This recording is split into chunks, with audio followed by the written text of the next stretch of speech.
Nama saya Mutiara Sara Lindombela, NIM 71 2019 046 dari kelas Bahasa Indonesia K.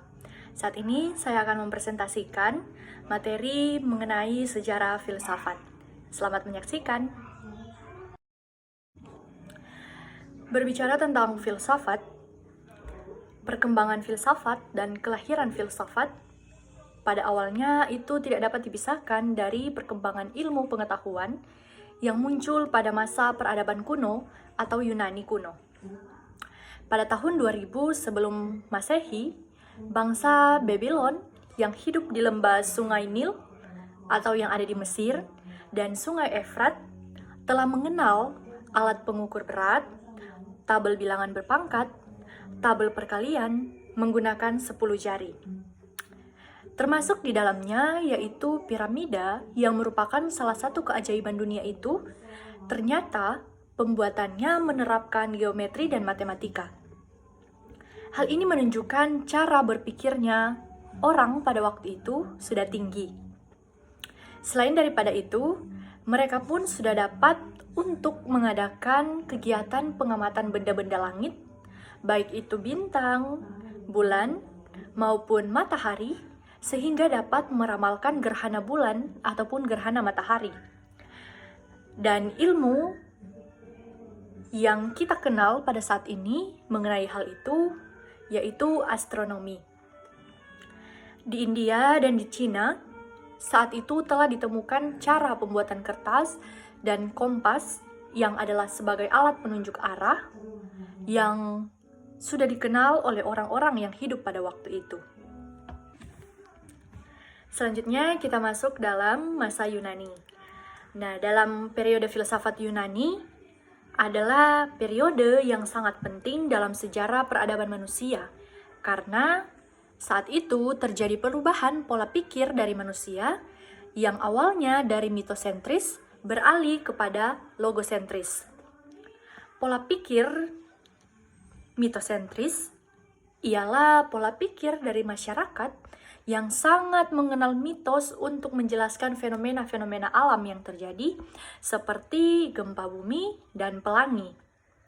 Namun, ketika filsafat diperkenalkan, maka fenomena alam tersebut tidak lagi dianggap sebagai aktivitas dewa atau aktivitas dewi yang ada di Yunani, melainkan aktivitas alam yang terjadi secara kausalitas. Penelusuran filsafat Yunani dijelaskan dari asal kata filsafat. Sekitar abad 9 sebelum Masehi, atau paling tidak sekitar tahun 700 sebelum Masehi, yaitu di Yunani, Sophia diberi arti kebijaksanaan, dan Sophia berarti juga kecakapan. Kata filosofos mula-mula dikemukakan dan dipergunakan oleh Heraklitos 480 sampai 540 sebelum Masehi. Sementara pada abad 500 sampai 580 sebelum Masehi, kata-kata tersebut digunakan juga oleh filsuf yang bernama Pythagoras. Menurut filosofos atau ahli filsafat, harus mempunyai pengetahuan sebagai alat daripada kecintaannya akan kebenaran dan mulai benar-benar jelas digunakan pada masa kaum Sofis dan Sokrates yang memberi arti filosofia adalah hasil dari perbuatan yang disebut philosopein. Sedangkan filosofos adalah orang yang melakukan filosofi. Dari kata filosofia, itulah timbul kata-kata filosofi, yaitu dari Belanda, Jerman, dan Prancis. Sedangkan filosofi, yaitu dari Inggris, dan dalam bahasa Indonesia disebut dengan falsafat, yaitu menurut Sorjabrata 1970 dalam Bakhtiar 2011. Kedudukan penduduknya sebagai nelayan dan pedagang, sebab sebagian besar penduduknya tinggal di daerah pantai, sehingga mereka dapat menguasai jalur perdagangan di tengah laut. Kebiasaan mereka hidup di alam bebas sebagai nelayan, itulah mewarnai kepercayaan yang dianutnya, yaitu berdasarkan kekuatan alam, sehingga beranggapan bahwa hubungan manusia dengan Sang Pencipta bersifat formalitas, yang artinya kedudukan Tuhan terpisah dengan kehidupan manusia. Kepercayaan yang bersifat formalitas atau natural religion tidak memberikan kebebasan kepada manusia. Ini ditentang oleh Homerus dengan 2 buah karyanya. Dengan 2 buah karyanya yang terkenal ini, yaitu Ilias dan Odysseus. Kedua karya dari Homerus itu memuat nilai-nilai yang tinggi dan bersifat edukatif.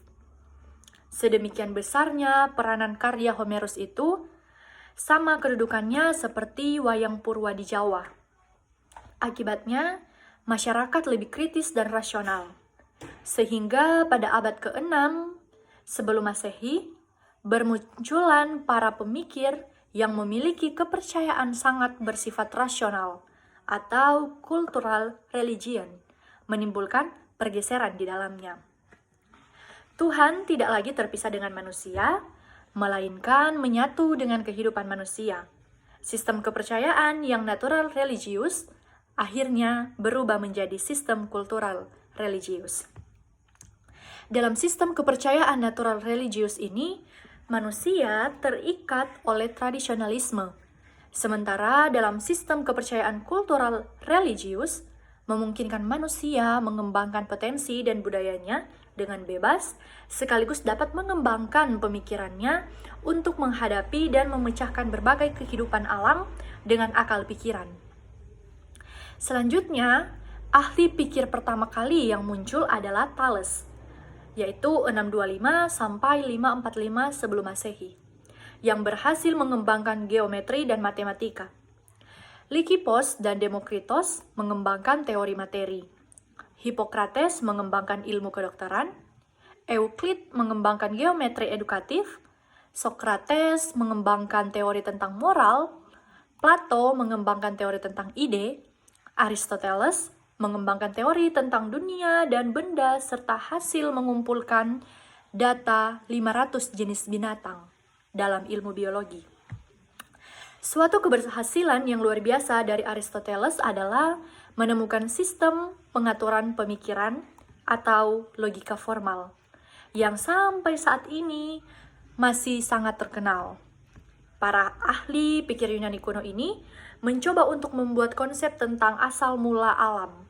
Walaupun sebelumnya sudah ada tentang konsep tersebut, tetapi konsepnya bersifat mitos, yaitu mite kosmogonis atau tentang asal-usul alam semesta. Sehingga konsep mereka sebagai mencari aske atau asal mula alam semesta, dan mereka disebutnya sebagai filsus alam. Karena arah pemikiran filsafat pada alam semesta, corak pemikirannya kosmosentris, sementara para ahli pikir seperti Socrates, Plato, Aristoteles yang hidup pada masa Yunani klasik, karena arah pemikirannya pada manusia, maka corak pemikiran filsafatnya antroposentris. Hal ini disebabkan arah pemikiran para ahli pikir Yunani klasik tersebut memasukkan manusia sebagai objek yang harus bertanggung jawab terhadap segala tindakannya. Selanjutnya kita masuk pada masa abad pertengahan. Masa ini diawali dengan lahirnya filsafat Eropa, sebagaimana halnya dengan filsafat Yunani yang dipengaruhi oleh kepercayaan, maka filsafat atau pemikiran pada abad pertengahan pun dipengaruhi oleh kepercayaan, yaitu kepercayaan Kristen. Artinya, pemikiran filsafat abad pertengahan didominasi oleh agama. Pemecahan semua persoalan selalu didasarkan atas agama, sehingga corak pemikiran dari filsafat pada masa abad pertengahan ini dikatakan bahwa bersifat teosentris. Sekitar abad ke-6 Masehi, setelah mendapatkan dukungan dari Karel Agung, didirikanlah sekolah-sekolah yang memberikan pelajaran tentang gramatika, dialektika, geometri, aritmatika, astronomi, dan juga musik. Keadaan tersebut akan mendorong perkembangan pemikiran filsafat pada abad ke-13 yang ditandai dengan berdirinya universitas-universitas dan ordo-ordo. Dalam ordo inilah mereka mengabdikan dirinya untuk kemajuan ilmu dan agama. Seperti Anselmus 1033 sampai 1109, Abelardus 1079 sampai 1143, dan juga Thomas Aquinas 1225 sampai 1274. Di kalangan para ahli pikir Islam, pada periode filsafat skolastik Islam, muncul tokoh-tokoh yaitu Al-Kindi, Al-Farabi, Ibnu Sina, Al-Ghazali, Ibnu Bajjah, Ibnu Tufail, dan Ibnu Rusyid. Periode skolastik Islam ini berlangsung tahun 850 sampai 1200. Pada masa itulah kejayaan Islam berlangsung dan ilmu pengetahuan berkembang sangat pesat.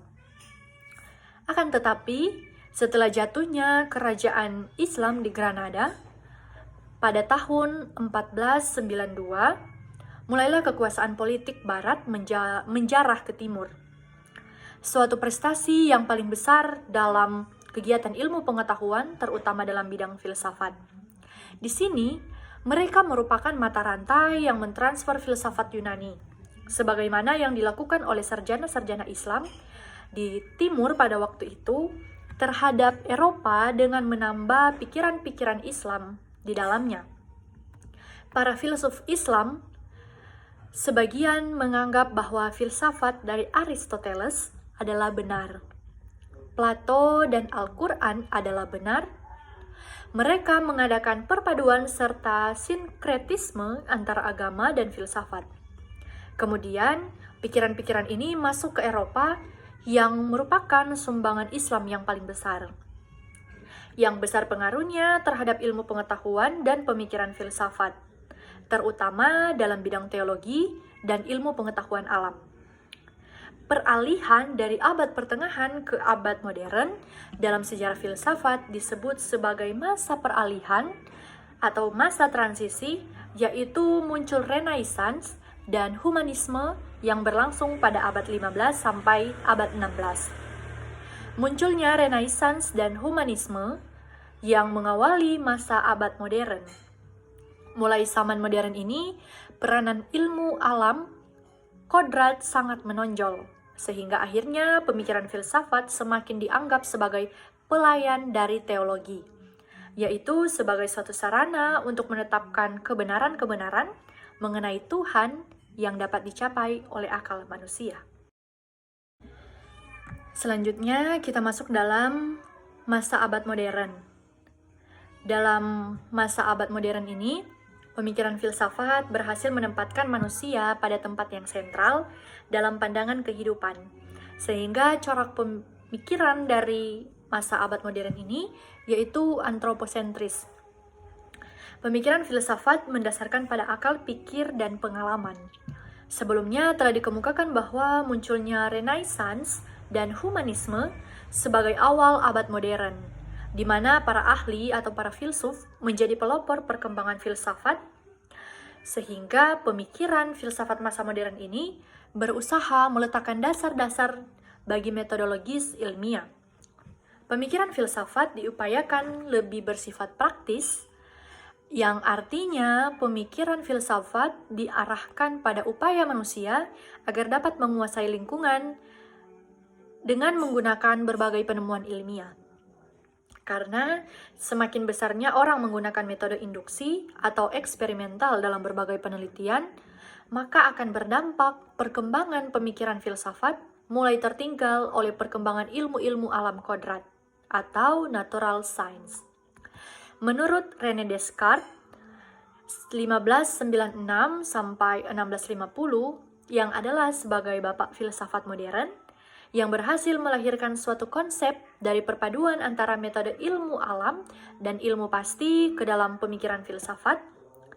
Upaya ini dimaksudkan agar kebenaran dan kenyataan filsafat juga sebagai kebenaran serta kenyataan yang jelas dan terang.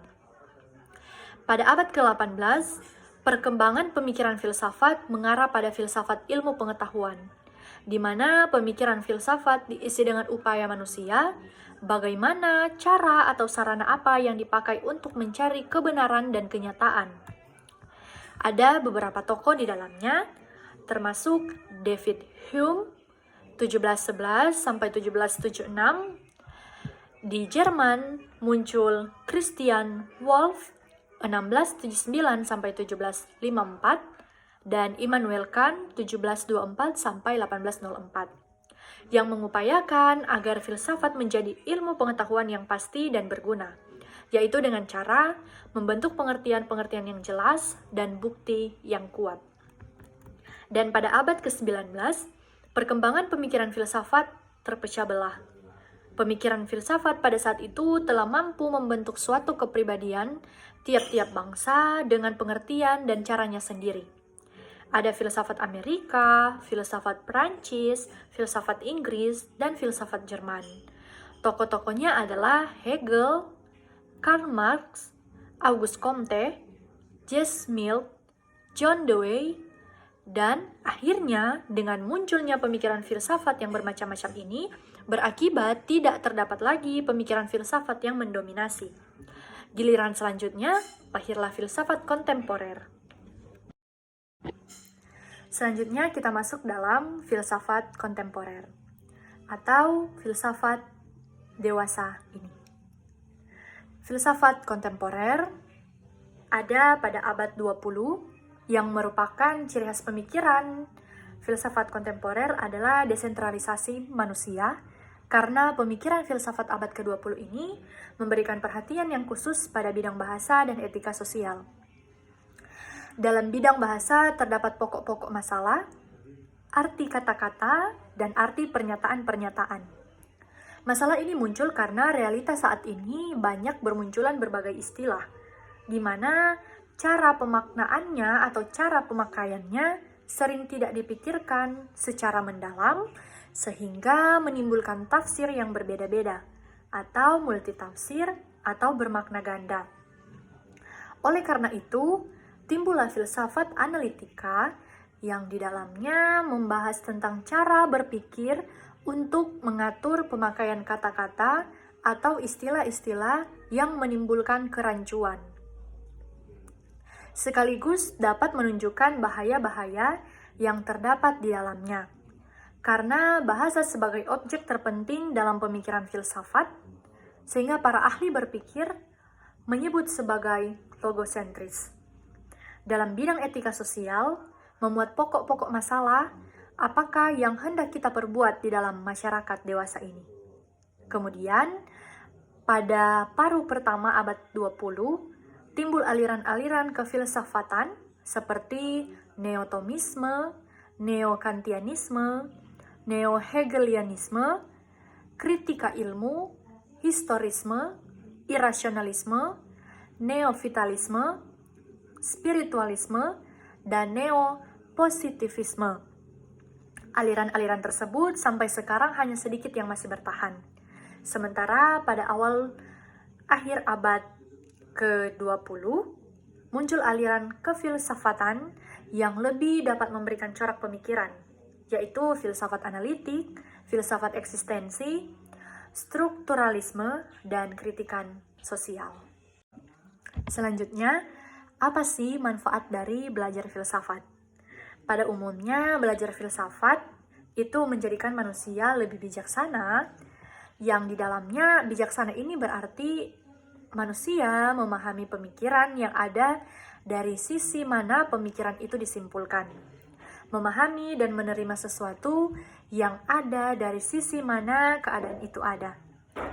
Plato merasakan bahwa berpikir dan memikir sesuatu itu sebagai suatu nikmat yang luar biasa, sehingga filsafat diberi predikat sebagai keinginan yang maha berhati. Selanjutnya kita masuk dalam penutup. Dari berbagai uraian sebelumnya tentang sejarah kelahiran filsafat secara umum, dengan adanya variasi model pemikiran filsafat tersebut dimaksudkan dapat menciptakan suasana pikir generasi mendatang untuk lebih kritis, terpacu dan terinspirasi untuk mengimplementasikan pemikiran filsafat yang kontekstual dengan perubahan zaman di mana kita tinggal. Hakikatnya, berpikir secara filsafat dapat diartikan sebagai berpikir yang sangat mendalam sampai hakikat, atau berpikir secara global, menyeluruh, atau berpikir yang dilihat dari berbagai sudut pandang pemikiran atau sudut pandang ilmu pengetahuan, menurut Qasim 1997. Berpikir yang demikian ini sebagai upaya untuk dapat berpikir secara tepat dan benar, serta dapat dipertanggungjawabkan.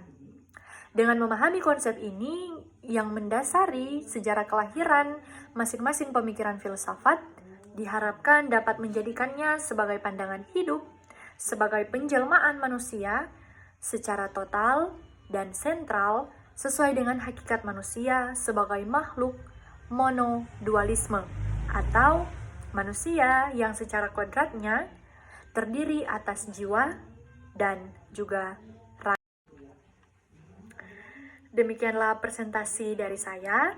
Atas perhatiannya, saya ucapkan terima kasih.